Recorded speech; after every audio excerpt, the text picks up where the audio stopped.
Hello, welcome to Lil's Vintage World and welcome to one of my history book reviews where I take some history books and review them for you. It's as simple as that. So I'm going to get straight into it. Now, two of these books I was kindly sent for review from Pen and Sword Books, so thank you Pen and Sword for sending me them, and two of them are just straight off my bookshelves. Now I'm going to start with one which I'm not quite sure if I can get my head around how I feel about it. Now the first one I was sent for review, but I did ask for it. This is Suffragette Fascists, Emmeline Pankhurst and Her Right-Wing Followers by Simon Webb. I've read a book by Simon Webb before, which is on a similar sort of vein, but this was kind of like one step further. You can probably tell what it's about.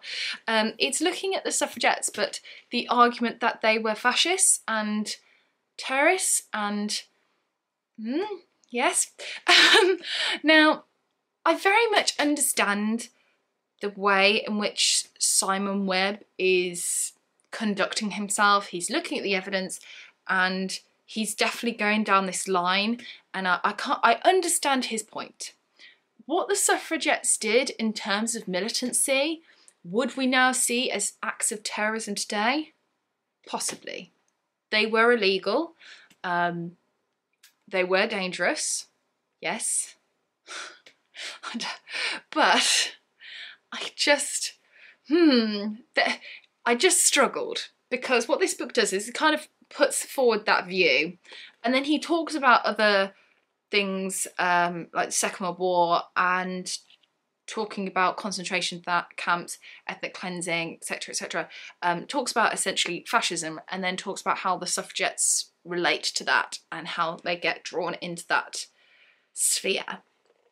And I mean, it's one of these books where I don't agree with it, but I do see his point, because he's gone to the evidence and he's gone, here you go, you know, you can't argue with it.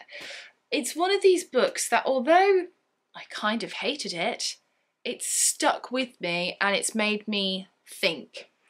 And sometimes I think it's good to think and challenge yourself to what you believe in.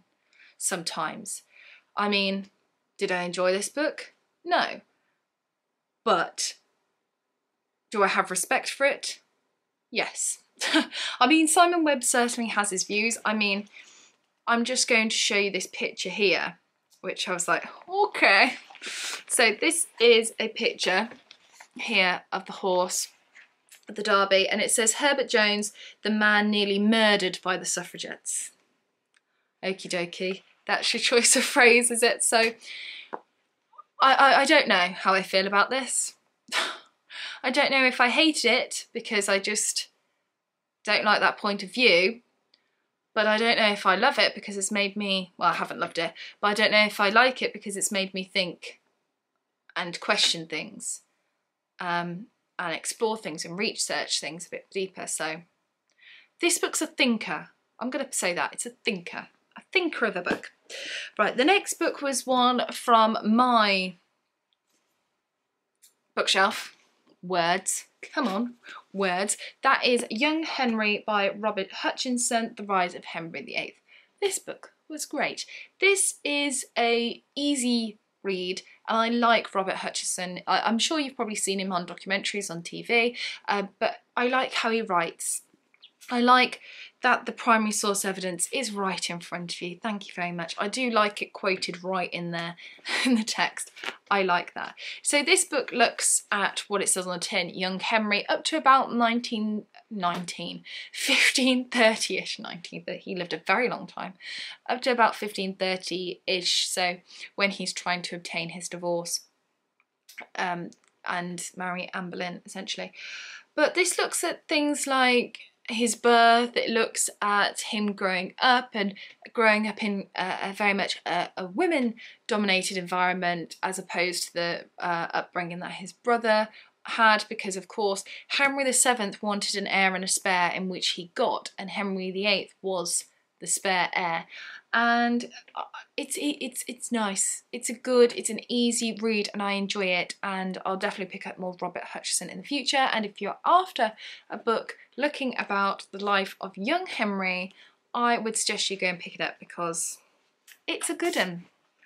The next book I made a bit of a boo-boo with, really. This is Elizabeth the Forgotten Years by John Guy, and I thought this book was going to be about Elizabeth's kind of personal life at the end of her life, because when we think of Elizabeth, we think of her as the Virgin Queen, we think of her as the daughter of Anne Boleyn, we think of her as Gloriana, you know, with the Spanish Armada, and we don't really think of her later years. We kind of stop at the Spanish Armada, but the reality is actually the latter part of her years were quite lonely, particularly after the execution of the Earl of Essex. I mean, just after Gloriana, we of course have the death of her beloved Robert Dudley, and things start to go a bit down south after that, because she's broken after his death. And although of course she does have the Earl of Essex among some other courtiers,